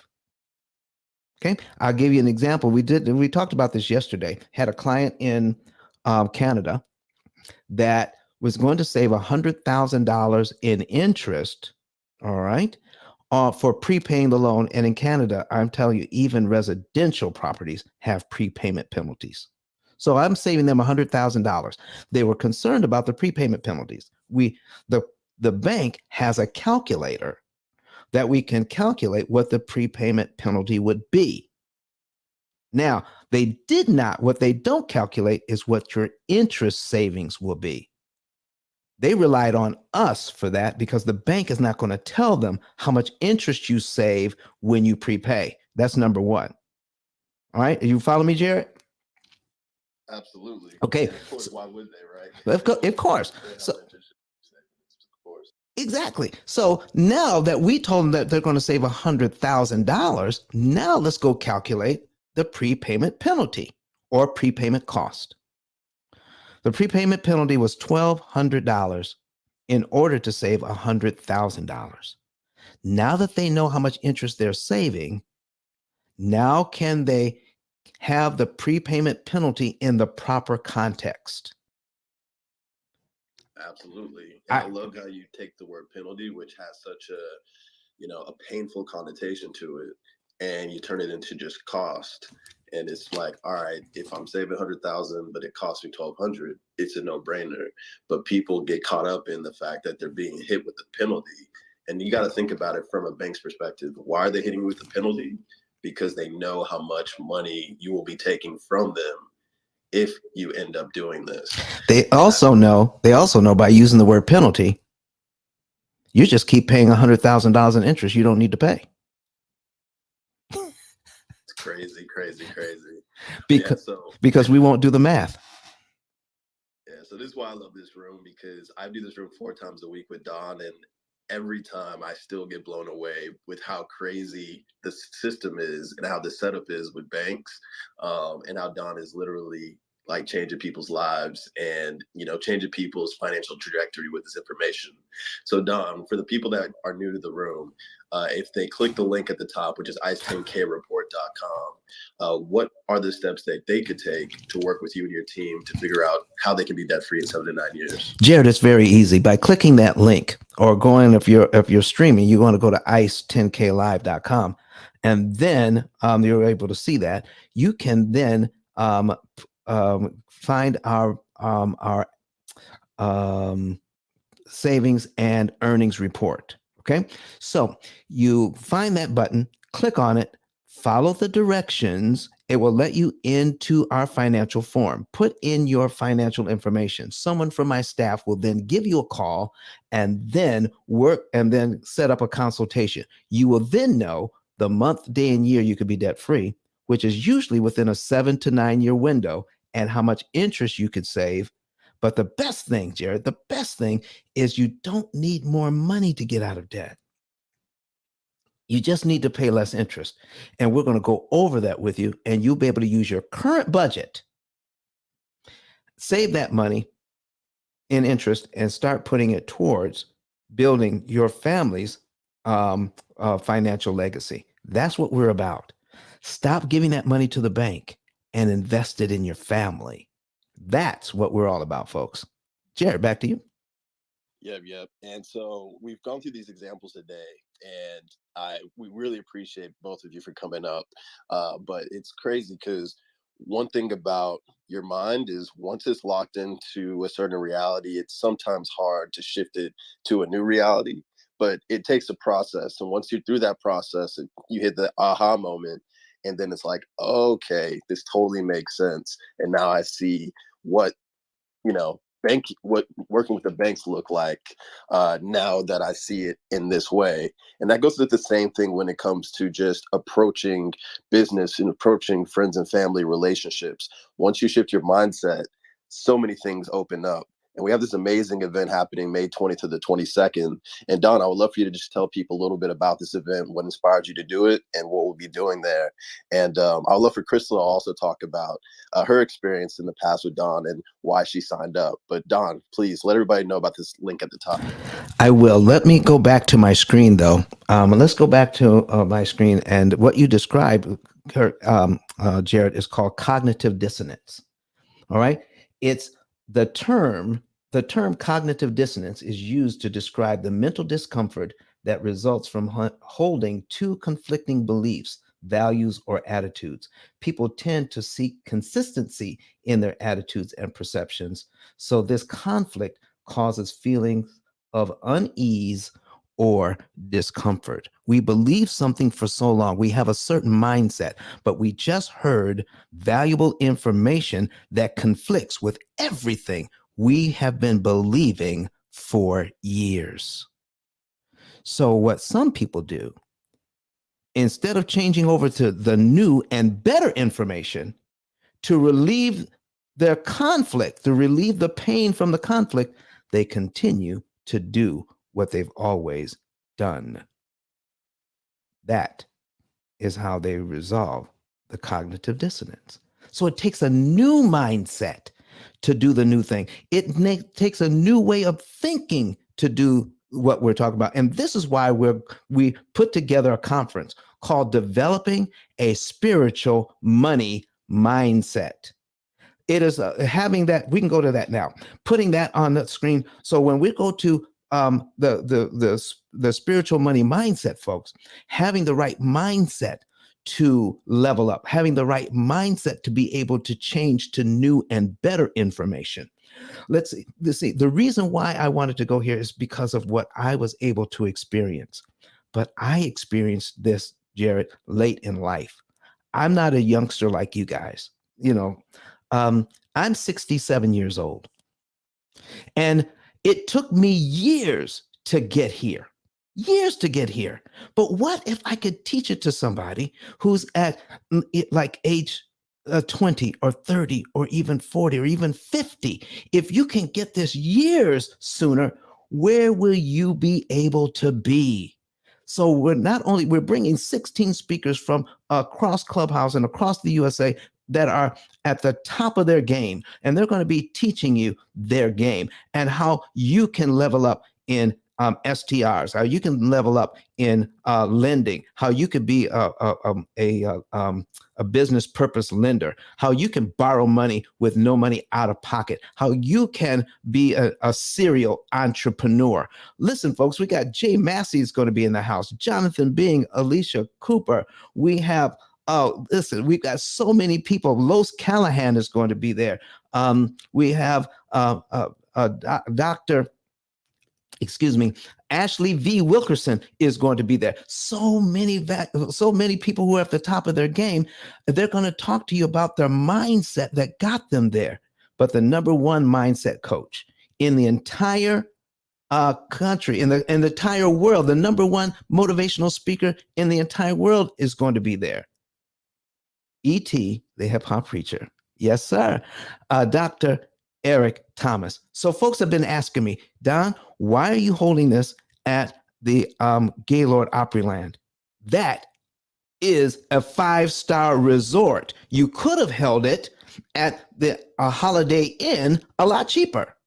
Why did you get the number one speaker in the entire world? Do you know if there's a number one, there's a number 50, or there's another 75? Why did you go to Mr. Number 75 or Miss Number 75 to be your speaker? No, we wanted number one. Why is that? Because I did not want to start at mediocre. I did not want to start at average. Folks, if I'm going to get this information out here, I want to get it out as strong and as fast as I can. I don't have time to go from mediocre or average to phenomenal. Didn't have that time. I'm 67. I don't have time. I got to start out at phenomenal to get you phenomenal information. This is why we have Eric Thomas in the house. Let's just hear from Eric Thomas right now. This is an opportunity of a lifetime. Your grandma counting on you to do the right thing. Your mama counting on you. Your cousins, your brothers and sisters are counting on you to cash in on this opportunity. Everybody want to be a beast until it's time to do what beasts do. There are kids that don't get what they don't eat like you eat. They're at the same university. They don't get what you get. But with this right here and your skill set, this thing can take you wherever you want to go and then take your kids wherever you want them to go. You know how many people would die to have the gear y'all got? You know how many people would die to get on these planes and travel the world? You know how many people would die to have your life? And you got it. Let's go. You got money, but do you got that dog? Yeah, you got money, you got privilege, but do you got that dog? Do you got that stamina? So yeah, you might have something I don't have right now, but if I work hard, I can have what you have. I want you to chant it out. This is it. Be phenomenal or be forgotten. 1, 2, 3. Be phenomenal, be forgotten. 1, 2, 3. Be phenomenal, be forgotten. Last time. 1, 2, 3. Be phenomenal, be forgotten. 7 years old, I gotta be phenomenal or be forgotten. Before I leave this planet, I want people to know that this is what they could do. Eric is in his 40s. I'm almost 70. And what he has taught me is how to level up my game through mindset. And I want to invite every single person that can hear me. I want to invite you to level up your game. Don't be 67 years old by the time you understand what mindset is all about. Get it now. I invite you to get a ticket today. Come to Nashville. Be there with us. Get this information and see what it can do for you once you decide to level up. Jared, back to you, sir. Yes. And I'll be in the building as well. I'll be speaking about having a mindset when it comes to the metaverse, when it comes to the Web 3.0 crypto NFT space. And I really, really implore every single person in this room to click the link at the top and view the schedule and the topics and the people there. Combined net worth and combined, mindset is out of this world. So we really look forward to you being there. Tickets are going to sell out very soon. So you want to lock in your tickets now. Don't wait till, Wednesday. Don't wait till Friday. Don't wait till next week. Go ahead and lock them in right now. And Crystal, you'll be in Nashville with us. What motivated you to, and you can explain exactly what you did to get to Nashville, but what motivated you to buy your ticket and come to Nashville? Hey, good morning, Jared. Good morning, Mr. Don and everyone. So I met both of them in Atlanta at the Get Access tour back in February, and both of them spoke about the same topics that they just shared this morning. However, it was about 2:30 in the morning. A group of us were still down in the hotel's restaurant, and Mr. Don and his wife came back down, and they were surprised to see so many of us down there. But we started talking, and I told him I wanted to get his book, but I missed him earlier. He went back all the way upstairs to his room, grabbed 2 books, signed one for me, and the second one I ordered on Amazon because I wanted to help his book go to #1, which it did. And we talked, we took pictures. He and his wife were so kind, shared even more information after he had presented during the day at the event. And they were just amazing people, really sweet people, great spirit. And so when I heard about his conference, I actually canceled my plans that I had in Atlanta that weekend just so I can attend this event. In addition, the lineup of speakers that he has are many people who I have either met at that same event or people I've just heard speak regularly here on Clubhouse. And I know that they're doing some amazing things because people I personally know have collaborated and done business. But what I will say, Mr. Don, is that I have been telling my clients about your book. I'm a licensed escrow officer in the state of Texas. I sit in front of multiple people daily to discuss mortgages, and they're usually refinancing. And so they're taking out equity from their home to do either home improvements, invest, or do something. And they are, in many times, getting a new mortgage because some of them have paid their house off free and clear. So if they could turn the 30-year into 7 and still get the home improvements that they want, it's a win-win situation, especially with a lower interest rate. And so I've encouraged them to go and buy your book. I've texted that Amazon link so many times. And if I can be there in person just to help you, and I've also invited some people I know from the app who've been in rooms with you and heard you speak to come to the conference as well. So I'm excited and looking forward to seeing you and your wife again. And thank you, Jared. Well, listen, make sure you get the link. Make sure you get the link so you can get your room at $279 a night instead of $549 a night. Okay. We're going to talk about that later, but thank you, Mr. All right, let's do that. Awesome, awesome. And by the way, for those that are not aware, and Crystal mentioned it real quick, and then we're gonna get back into the content. We've got 20 minutes left. If somebody wants to come on stage and ask a question, now is a great time. We would love to get one more question on the stage. But I'm gonna take the link back to ice10klive.com. This is a 10K card, compliments of 10K. On the upper left hand corner, if you want to buy tickets to the event, go to that icon that says tickets, but there's another link right below that, and that says step 1, get the book. Don, can you tell people about the book that Crystal is referring to and what they can get when purchasing the book? Ladies and gentlemen, what you heard here today, I mean, it's even for seasoned investors, it's hard to wrap their minds around it because they've been taught a certain way for so long. We're now getting to the point where we're starting to look at interest cost as another metric that we need to look at in real estate investing to make sure we can increase profitability by lowering the cost of borrowing money and then taking those savings and investing them as well. This information was heretofore not going out to the public, whether you're residential or whether you are into real estate investing. This information was kept close to the chest of the banks. So out of 33 million titles on Amazon, only one book is talking about what we talked about here today. Only one.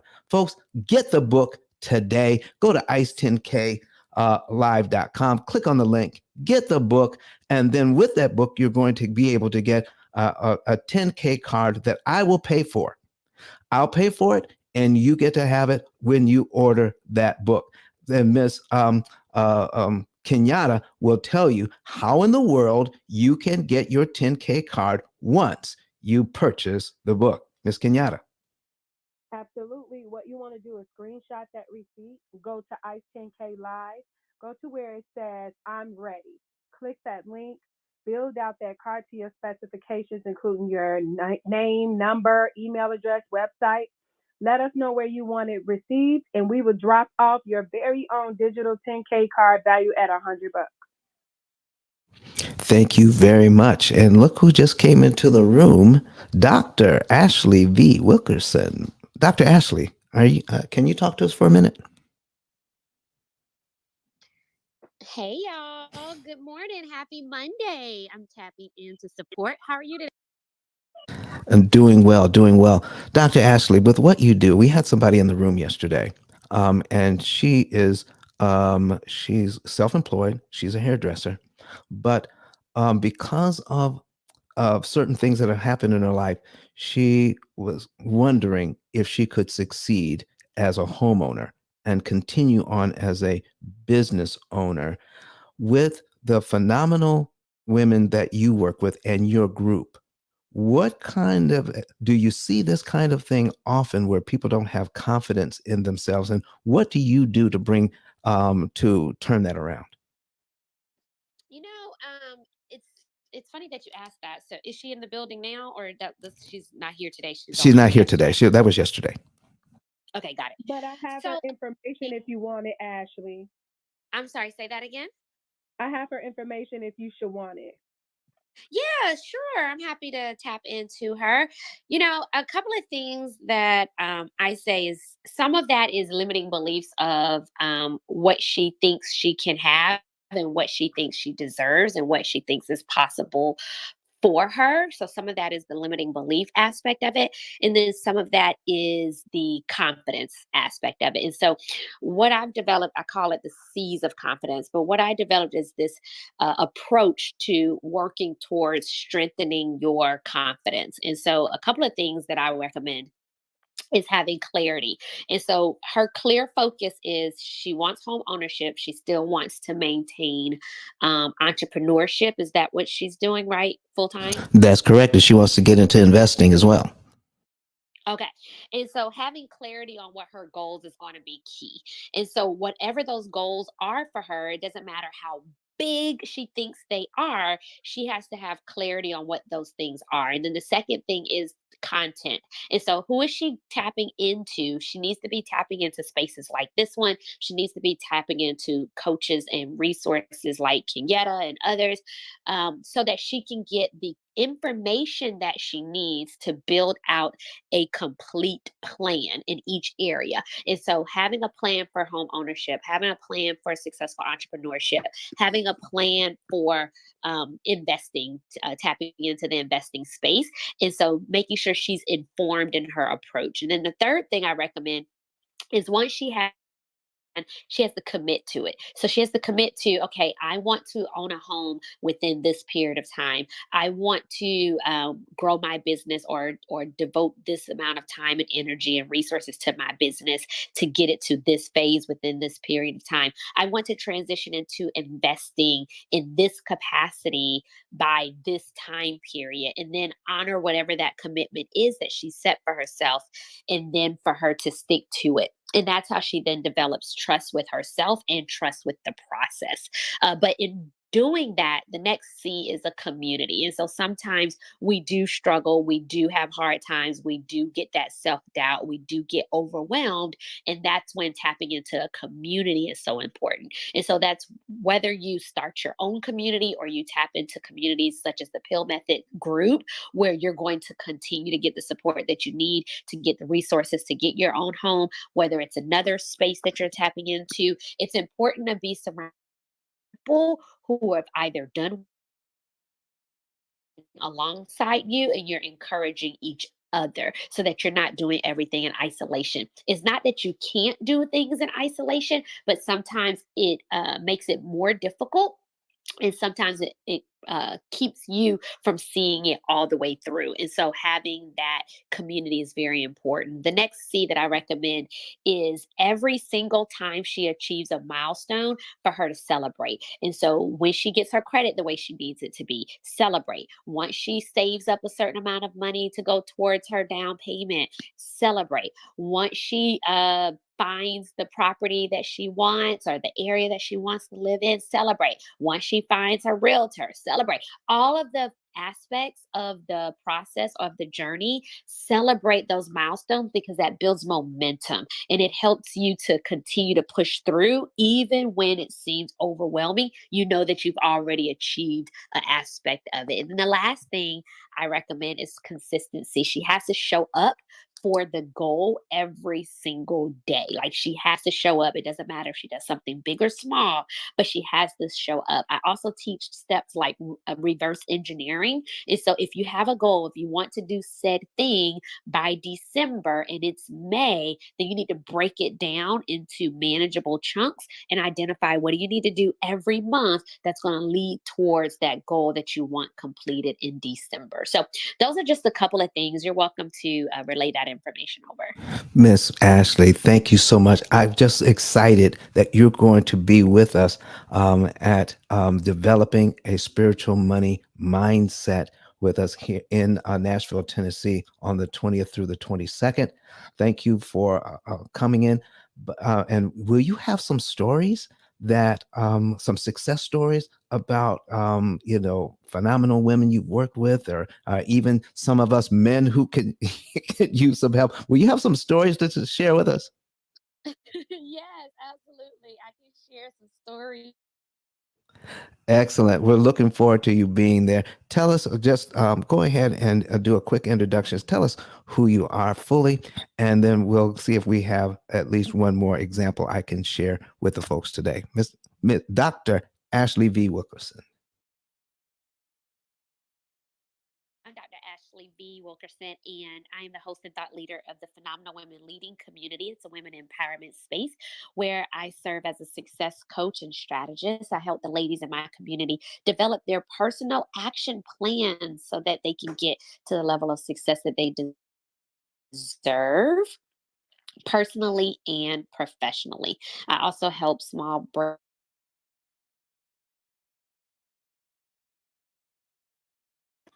I brand think, partnerships. Did my signal go out? yeah, it went out a little bit. You sound clearer now. If you could just back it up maybe like 5 seconds and just repeat what you just said. I help women develop their personal action plans for the success they desire and deserve personally and professionally. I also help with brand influencing and increasing visibility for businesses and brands. Thanks so much for the opportunity to share. Amazing, amazing. And we have another phenomenal woman. And by the way, it's been a real pleasure to be in the Women in Business Club. If you've never been a part of this club before, support this club. Click the link at the top and learn more about becoming a member. I am a leader in the Women in Business Club, and I'm a big fan and supporter of women founders, women with business knowledge. And I bring some of the top women into this club to do amazing rooms. And Edna is somebody that does great rooms as well. Edna, if you'd like to introduce yourself real quick. You have the floor.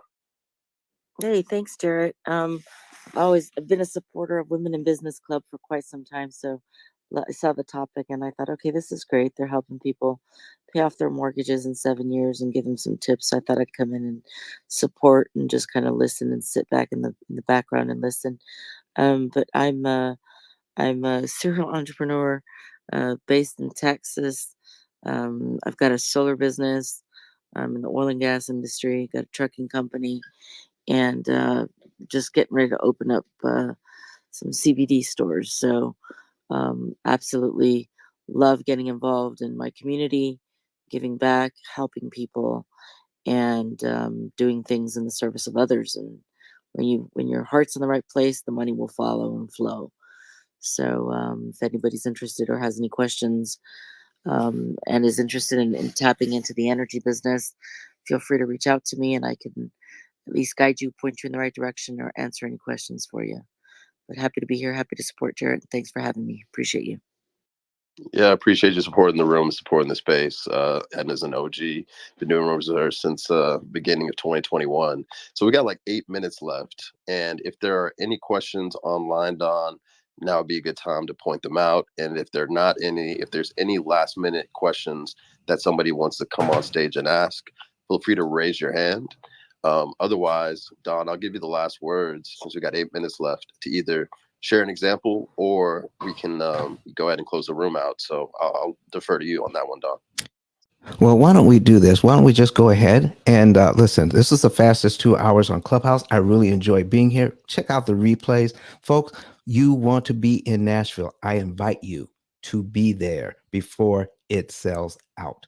So, Jerry, why don't we just go ahead and go through the moderator outros? And then we'll end it up with talking about the conference and how people can get their own savings and earnings report. Okay. All right, sounds good.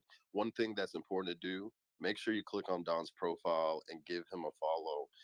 When he's on stages with the best real estate professionals, financial advisors, thought leaders, mindset coaches, etc. So make sure you follow Don. And if you scroll down to the bottom of his profile, choose the club that says Pill Method and make sure you follow that club as well. That's where we typically do the rooms. And in that club, you're going to see a list of a lot of replays of a lot of rooms and a lot of value. And we want you to share that replay with your friends and family that are not on Clubhouse, that have never logged in. Give them an opportunity to save over 20 years on their mortgage using this method. And so, yeah, make sure you follow Don, follow his club and his bio, and check out the other rooms that he'll be doing throughout the week. And most importantly, make sure you click the link at the top, check out all the speakers, and lock down a ticket and a hotel room before they sell out. All right, cool. So we're going to do some moderator outros. We just did Edna and Ashley. So let's go ahead and go to Crystal and go ahead and introduce yourself and let people know who you are and what you do.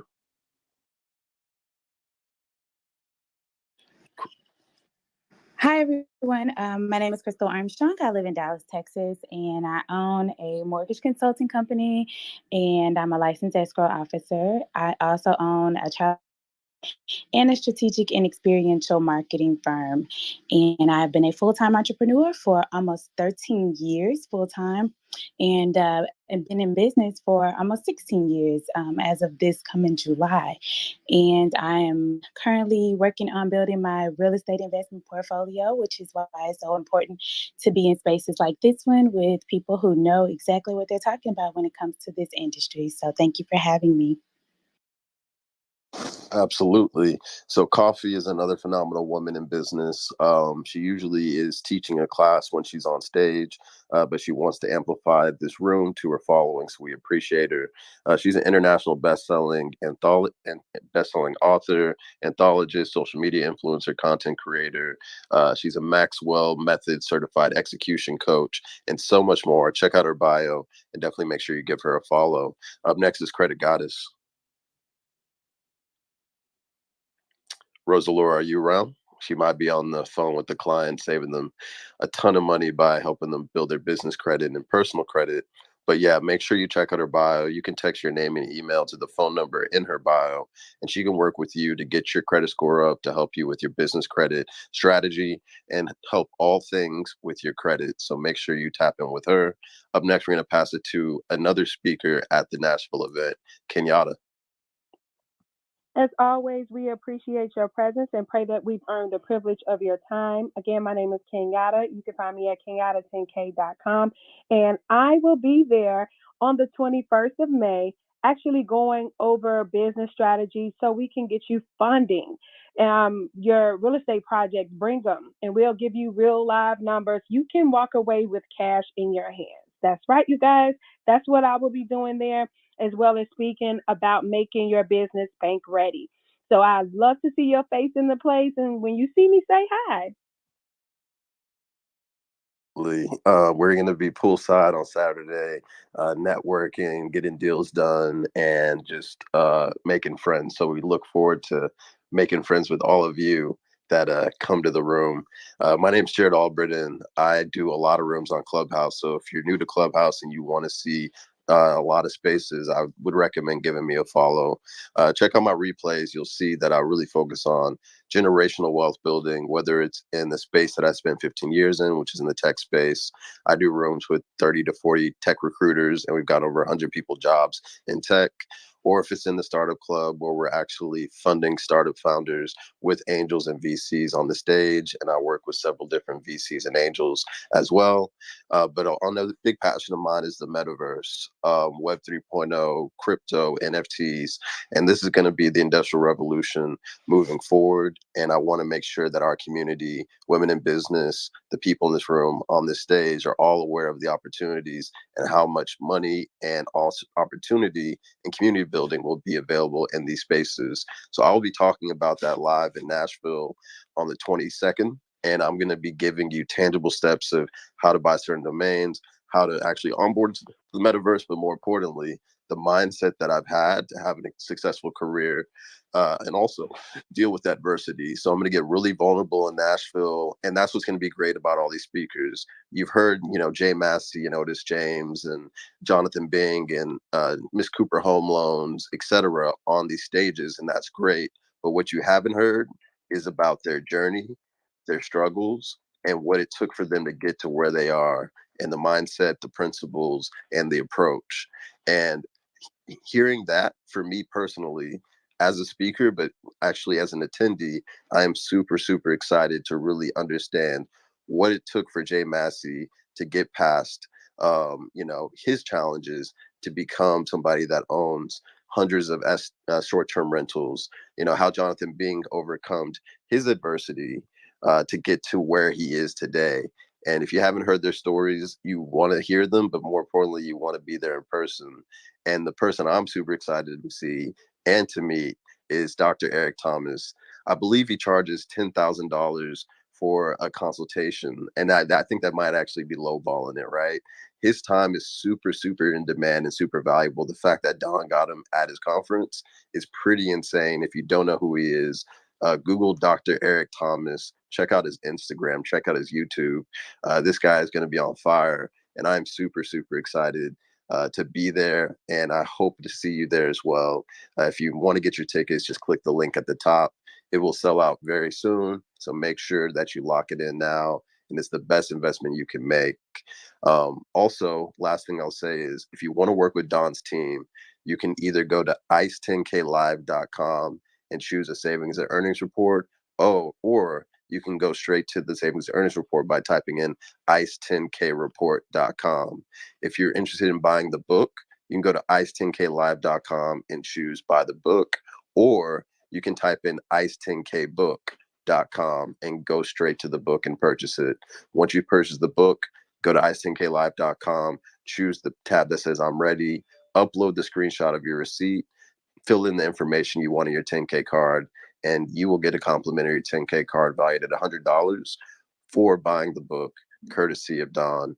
So with that being said, Don, I want to give you the last words to close out the room. And again, thank you to Women in Business Club for the collaboration. And we will see you on Friday doing a room in, I believe, either the P.I.L.L method or another club. But if you want to be alerted, make sure you're following Don. So I'll pass it over to Don right now. Ladies and gentlemen, I want you to know that we have that Dr. Ashley Wilkerson is going to be there speaking to us as a special added bonus. She's going to be there Saturday morning. Los Callahan will be there Saturday morning to speak to you as an extra added bonus. So listen, we've got speakers on Friday, we got the speakers on Sunday, but we also have bonus information that's coming to you live, not over the internet, not on big screen, live right there in Nashville, Tennessee. So listen, be prepared for all of that. And I invite you to be there. And the reason, again, why do we have these people here, these phenomenal people? Meryl Chandler, Alicia Cooper, Derek Forston is going to be there, Otis James, Jacob Jennings, Anthony Glenn, and on, Jay Massey, because they level up. They have the mindset to get us there. And why am I working so hard to make sure that you get the mindset at age 30 or age 40 and not at age 70? You know, listen, even if you're age 70, it's not too late. So to prove that, this is why I'm here. I'm 67 years old, but I want you to get this earlier in life than I got it. Having the right mindset is so important. So I invite you to be there. We're going to be back here again on Friday in how to pay off mortgages in 7 years. But Tuesday, Wednesday, and Thursday, I'm going to be with Ashley and the BOB crew in their rooms. We're going to be, dropping some value in there, and also talking about the conference that's coming up May 20 through the 22nd. So I'll see you back here in in our room on Friday. We're going to be again answering more questions about how you can eliminate your debt in an average of 7 to 9 years, cutting your interest costs by 75% or more. But our last word for today is going to be from Dr. Eric Thomas. Dr. Eric Thomas, take us out, please. This is an opportunity of a lifetime. Your grandma counting on you to do the right thing. Your mama counting on you. Your cousins, your brothers and sisters are counting on you to cash in on this opportunity. Everybody want to be a beast. Until it's time to do what beasts do. There are kids that don't get what they don't eat like you eat. They're at the same university. They don't get what you get. But with this right here, your skill set, this thing can take you wherever you want to go and then take your kids wherever you want them to go. You know how many people would die to have the gear y'all got? You know how many people would die to get on these planes and travel the world? You know how many people would die to have your life? And you got it. Let's go. You got money, but do you got that dog? Yeah, you got money, you got privilege, but do you got that dog? Do you got that stamina?